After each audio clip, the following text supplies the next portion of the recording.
How do you do? I told him my name. He introduced himself. His name is Muhammad. I said, how do you do? After the niceties of hello, how are you, how's everything, I said, do you believe in God? He said, yes. Oh, yeah? Sure. I said, but do you believe in the God of Moses? He said, yeah. Abraham? Yeah. What about David and Suleiman? He said, yeah. So when I meet this man, I'm impressed that he's believing these things, but I thought maybe he's just saying it. So I even asked him, what about Jesus? Because I thought maybe they're kind of... First I thought Muslims were like Hindus. That was first. And then when he said he believed in some of the things of the Bible, I said, okay, maybe they're like Jews. So that's when I said, yes, but what about Jesus? Do you believe in Jesus? And he said, yes. I said, okay, wait a minute. This is going to be easy. I can convert this guy. So I agreed that we're going to do business with him. And in fact, I took him immediately out to have tea together. We sit together, drink tea, talk a little while. And I started trying to teach him right away. I'm in the Bible. I got it right there. Flip it open. Genesis. Let's talk about Abraham. What do you know about Abraham? Abraham, he had 2 sons, you see, and blah, blah, blah, blah, blah. And I'm doing all the preaching to him. Imagine this. And he sat there. Okay. He's a graduate of Allah's heart. Like this. Get me? You know what I'm saying? Well, it happened that during Ramadan, some of his friends that he was staying with had to move their apartment around or something, and he was going to go stay in the masjid for itikaf in Ramadan. It's normal. We didn't understand. I thought he has nowhere to go, and I told my dad, this man has nowhere to go. And my dad said, no, he's got money. I said, no, he doesn't. Dad, I'm telling you, he has no place to go. I heard him say he's going to go live in the mosque to a Christian. If you're going to live in the church, ooh, that's the worst. So I said, let me offer that he can stay at our place. And my dad said, no, you don't do that. That's not right. I said, no, I'm going to offer it to him. I went to him and I said, how would you like to come stay at our place? He said, no, I want to go and stay there. I want to stay in the mosque, and it's something good. I said, oh man, look at this poor man. Oh my God, he doesn't know, you know. Poor soul. Please come and stay in our house.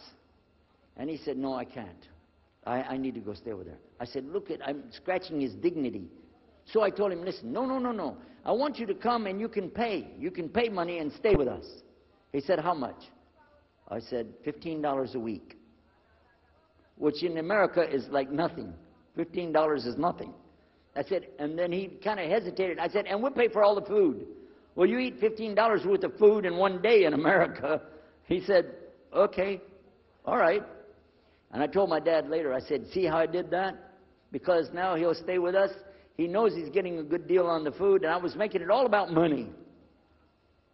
Well, I didn't know he wanted to come and stay with us.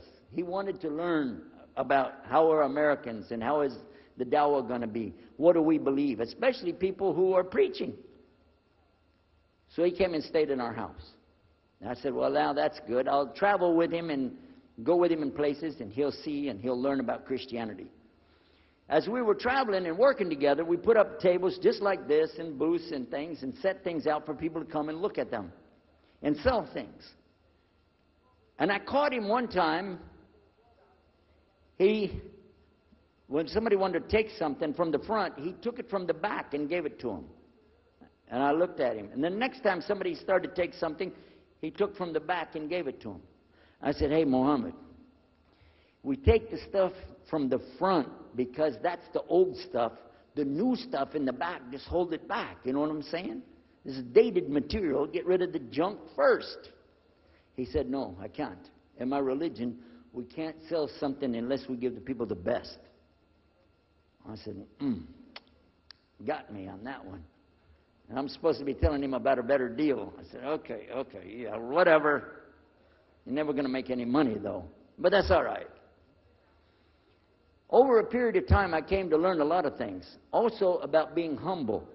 A lot. because this man was obviously well educated, very articulate, could really talk about a lot of subjects.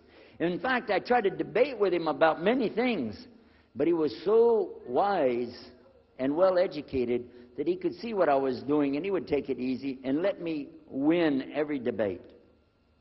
I could win any debate with him if he wanted me to. But if he wanted me to lose, I was going to lose. This was how well he could handle it. Now, what happened, one of the preachers that I knew, another preacher, who used to carry a big cross and walk down the street so people would stop and talk to him about religion, he had a heart attack, and he went to the hospital.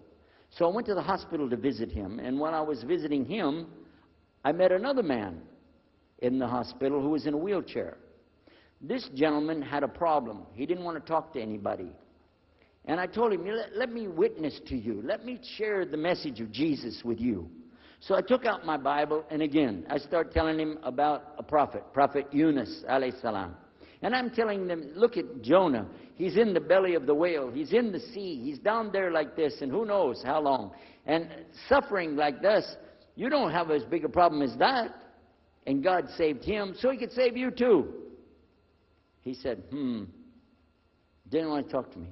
I asked him, what's your name? He didn't want to tell me. Where are you from? He said, I'm from Venus. So what's that? Well, we do have, there is a Venus, Texas, by the way. But he said, you know, he's from another planet. So I kept, each time I would go, I would talk to him, witness to him. Finally, one day, he started crying. I was pushing his wheelchair around. I took him down. I rolled him around different places. He started crying one day. He said, I'm going to confess something to you. I need to confess something to you. Now, to a Catholic, confession means you're going to tell the priest all your sins. And then he's going to forgive you. Well, I wasn't Catholic. And I told him, listen, I'm not Catholic and I'm not a priest. I'm a preacher. He said, I know. Better than you do. I am a priest. I said, oh my God. This man is a priest? And he knows the Bible better than I do. He said, I just have had a hard time. I've been here and having heart attacks, and I've been having problems and everything, and trying to figure out a lot of things. He said, I'm sorry I took it out on you. I really am. I apologize. And he started crying. And when he started crying, I felt sorry, you know. I hugged him, and I said, it's okay. One day I went to the hospital, and my friend was gone. So I started visiting with the priest. And that happened one time. I went to visit him at the hospital, and he was gone. And I asked him, where did he go? They said he went home. I said, home? He's a missionary priest from South America. How did he go home? She said, I don't know. He's not here. I'm sure his family. I said, he has no family. I know him personally. He has no family. Where did he go? She said, I don't know. We're not responsible for them. I said, well, let me see where he went. You got it in your file? She said, I can't do that. Those are locked up. Nobody can look in the file. And I got in the lady's face, and I said, listen to me. This man could die in the street right now, and it's going to be your fault. And you're going to get sued because I'm going to sue you for him. She said, okay, his folder's over there, but I'm not going to watch. I went over and I looked for it, got address where he went. Sure enough, he was in a place where they put people that have no place to go, a shelter. So I went to the shelter, and I found him. He was still on crutches. He saw me. He started crying again. He said, please get me out of here. Get me out of here. I said, okay, come live at my house. Now, I told you the story so you can see something. Now, look, I have 2 visitors in my house. One is a Catholic priest. The other is a Muslim. And I'm thinking I can get the Catholic priest and convert him to be a Protestant. At the same time, I'm going to catch the Muslim and bring him over to Christianity. High aspirations. But it didn't work. Some strange things began to happen. We would sit around the table at night to discuss what is the Bible and what's the salvation. My father has a Bible. It's called King James Version of the Bible. Most of you probably heard about it, especially any students of Ahmadiyya or Zakir Naik. You've heard about King James Version of the Bible. But I work out of a different one that I've had since 1953. It's called the Revised Standard Version. And it says in it, King James Version has grave mistakes.